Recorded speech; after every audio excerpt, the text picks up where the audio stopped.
परमेश्वरका दैनिक वचनहरू।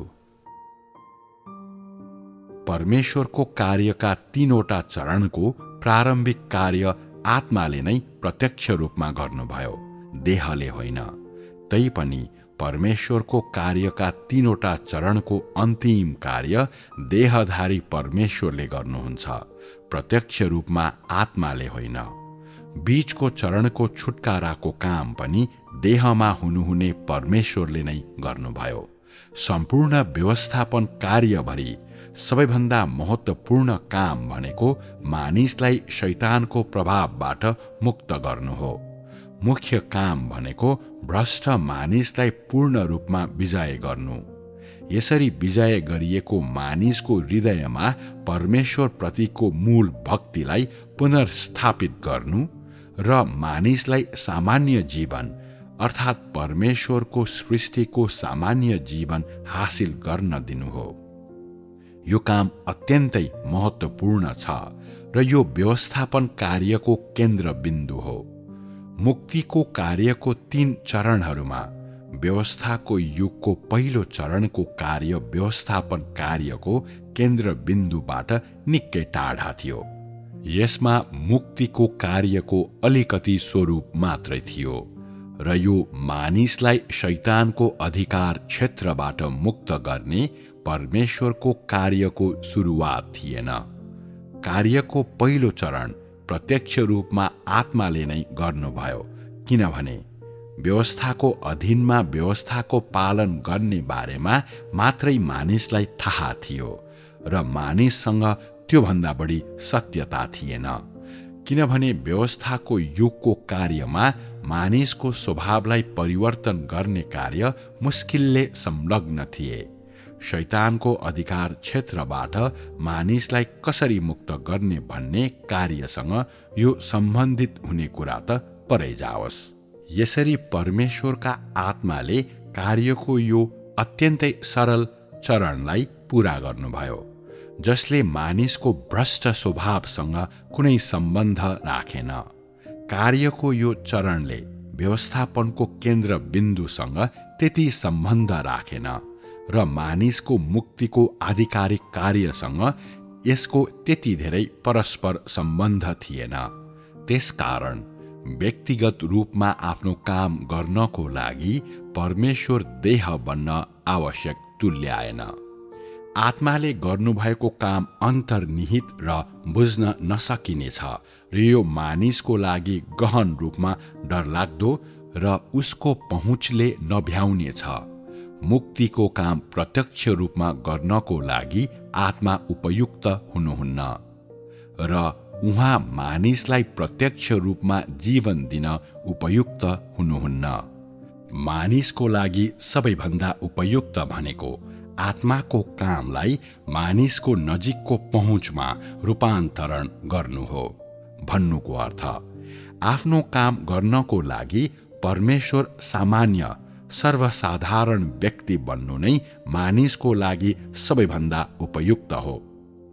यसको लागि आफ्नो काममा आत्माको स्थान लिन परमेश्वर देहधारी बन्नु आवश्यक हुन्छ र मानिसको लागि परमेश्वरले काम गर्ने योभन्दा अरू कुनै उपयुक्त तरिका छैन।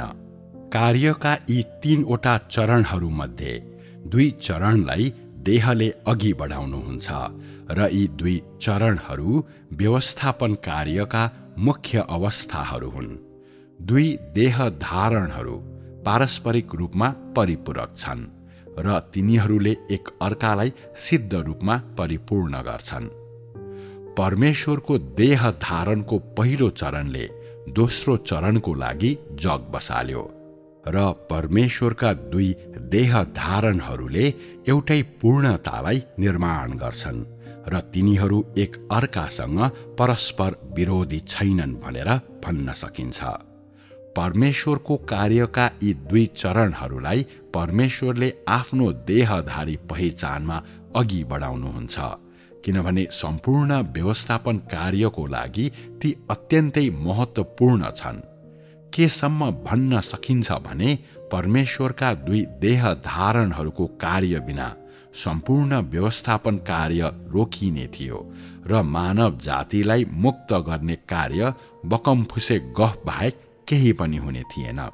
यो कार्य महत्त्वपूर्ण छ कि छैन भन्ने कुरा मानव जातिका आवश्यकताहरू, मानव जातिको भ्रष्टताको वास्तविकता र शैतानको अनाज्ञाकारिता र कामप्रतिको त्यसको बाधाको गम्भीरतामा आधारित हुन्छ। कुनै कामको लागि उपयुक्त व्यक्ति को छ, त्यस कुरालाई काम गर्नेले गरेको कामको प्रकृति र कामको महत्त्वको आधारमा पूर्वानुमान गरिन्छ।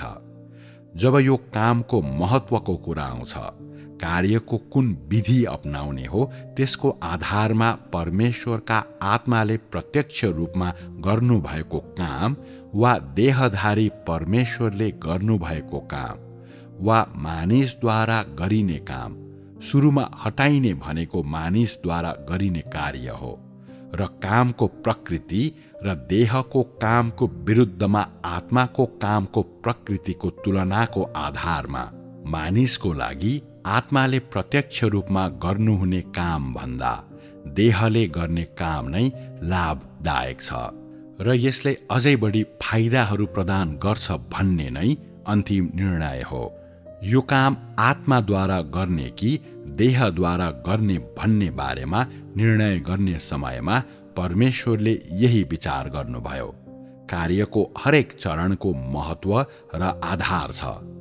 ती आधारहीन कल्पनाहरू होइनन्, न त ती मनोमानी ढङ्गले नै गरिन्छन्। तिनमा निश्चित बुद्धि छ। परमेश्वरको सबै कामको पछाडिको सत्यता यस्तै छ। निश्चित रूपमा देहधारी परमेश्वरले मानिसको बीचमा व्यक्तिगत रूपमा काम गरिरहनु भएको बेलामा यति ठूलो काममा परमेश्वरको अझै धेरै योजना छ। त्यसकारण परमेश्वरको बुद्धि र उहाँको अस्तित्वको सम्पूर्णता उहाँको कामको हरेक क्रियाकलाप, सोचाइ र विचारमा प्रतिबिम्बित हुन्छ। यो परमेश्वरको अझै ठोस र व्यवस्थित अस्तित्व हो। यी सानातिना सोचाइ र विचारहरू मानिसले कल्पना गर्न कठिन छ, मानिसले विश्वास गर्न कठिन छ। यसको साथै मानिसले जान्न कठिन छ। मानिसले गर्ने काम आधारभूत सिद्धान्तको आधारमा गरिन्छ, जुन मानिसको लागि अत्यन्तै सन्तोषजनक हुन्छ। तैपनि परमेश्वरको कामको तुलनामा त्यसमा अत्यन्तै धेरै भिन्नता छ। परमेश्वरका कर्महरू महान र परमेश्वरको काम विशाल आकारको भए तापनि तिनका पछाडि मानिसको लागि अकल्पनीय हुने धेरै साना र सटिक योजनाहरू र बन्दोबस्तहरू हुन्छन्। उहाँको कार्यको हरेक चरण सिद्धान्तको आधारमा गरिने मात्रै होइन, तर हरेक चरणमा त्यस्ता धेरै कुराहरू समावेश हुन्छन् जसलाई मानव भाषाले व्यक्त गर्न सक्दैन, र यी कुराहरू मानिसको लागि अदृश्य छन्। चाहे यो आत्माको काम होस् या देहधारी परमेश्वरको काम होस्, हरेकमा उहाँको कामका योजनाहरू समावेश हुन्छन्। उहाँले आधारहीन रूपमा काम गर्नुहुन्न र उहाँले निरर्थक काम गर्नुहुन्न। जब आत्माले प्रत्यक्ष रूपमा काम गर्नुहुन्छ, यो उहाँको लक्ष्यहरू सहित नै हुन्छ, र जब उहाँ आफ्नो काम गर्नको लागि मानिस बन्नुहुन्छ, यो अझै बढी उहाँको लक्ष्यहरू सहित हुन्छ। अन्यथा उहाँले किन आफ्नो पहिचानलाई सहजै परिवर्तन गर्नुहुन्थ्यो? अन्यथा उहाँ किन सहजै नीच र सताइएको ठानिने व्यक्ति बन्नुहुन्थ्यो?